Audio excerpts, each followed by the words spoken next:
One of the most decisive moments in the unification of the Christian Church occurred during the 4th century with the creation of a standardized New Testament.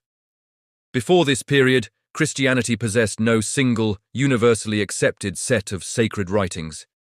Instead, a wide variety of texts circulated among Christian communities across the Roman world.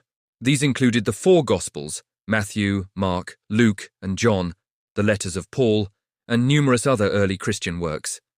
Alongside these, however, were Gnostic Gospels, disputed letters, and collections of sayings that claimed scriptural authority but reflected beliefs many church leaders considered dangerous or misleading. The sheer volume and diversity of these writings created confusion and threatened the unity of Christian belief. The challenge of defining authoritative scripture became increasingly urgent as Christianity grew and became more institutionalized.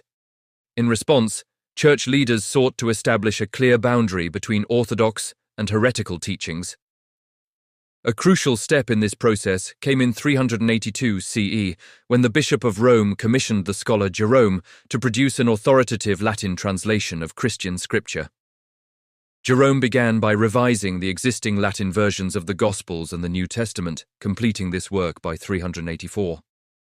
He then undertook the far more difficult task of translating the Old Testament directly from Greek and Hebrew into Latin, a project he finished around 405 CE.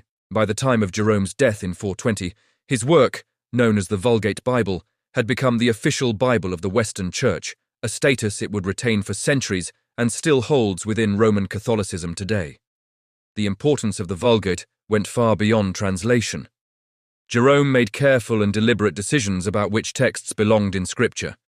He rejected works associated with Gnostic or heretical thought, removed or corrected suspicious passages in accepted writings, and produced a Bible that clearly reflected Orthodox Christian doctrine.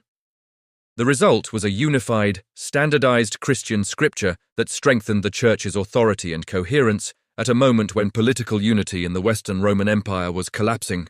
At the same time that Christianity was defining its sacred texts, the broader worldview of the Roman world was undergoing a profound transformation. Between the 3rd and 5th centuries, attitudes toward life, the body, and the material world shifted dramatically.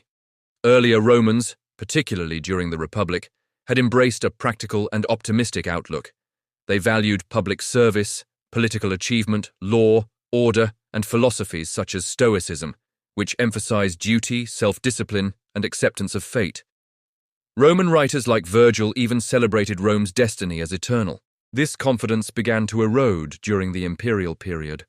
By the 3rd century, political power had become concentrated in the hands of emperors and bureaucrats, leaving ordinary people with little meaningful role in governance.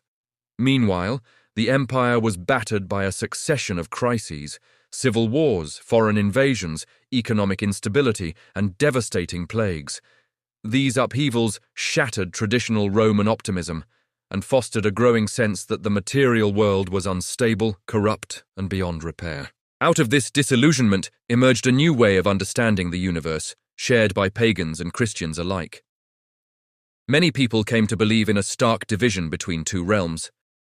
Above lay the perfect, eternal heavens, imagined as a system of 7 crystal spheres holding the known planets, governed by mathematical order and divine harmony.